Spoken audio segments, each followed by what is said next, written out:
আর্মির চিফ থেকে শুরু করে অনেকে যদি সেই দায়িত্ব নেন তাদের কলিগদেরকে বাঁচানোর জন্য, তিনি তার কলিগদেরকে বাঁচানোর জন্য দায়িত্ব নেওয়া তার একটা প্রায়োরিটি হইতে পারে।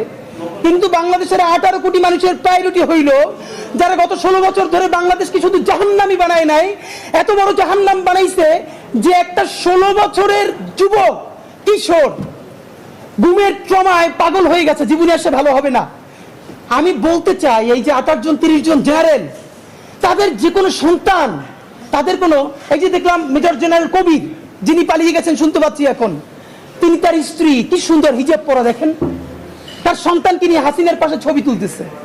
অথচ এই হাসিনা কবিরের সন্তানের মতো কত সন্তানের রক্ত দিয়ে গোসল করে, রক্ত দিয়ে নাস্তা করে, এইটা সে জানতো, তাদের কলিজায় কাঁপন ধরতো না।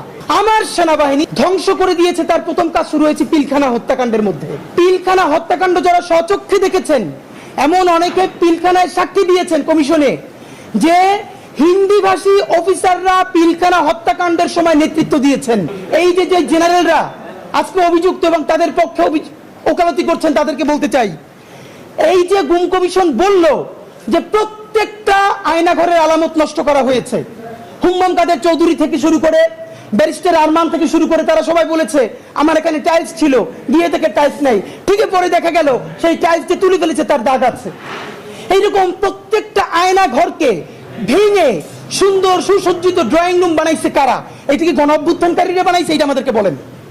নাম্বার 2, মেজর জেনারেল, এই যে ডিজিএফ এর সাবেক প্রধান জিয়া, যিনি পালাইতে গিয়ে ধরা পড়লো, 5ই আগস্ট সন্ধ্যায় সে 1000-এর অধিক খুনি হাসিনার কল রেকর্ড ডিলিট করেছে।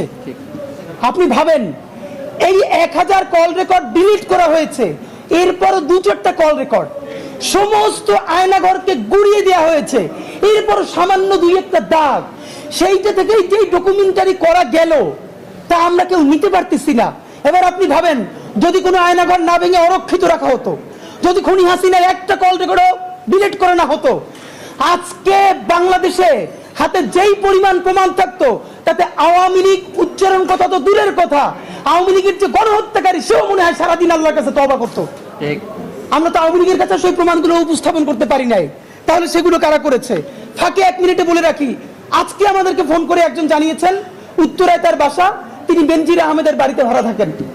তিনি বলছেন যে বেনজির আহমদ এখনো তাদের লোকজনের মাধ্যমে, র্যাবের যে বেনজির হত্যাকারী, এখনো প্রতি মাসে ভাড়া তুলে নেয়।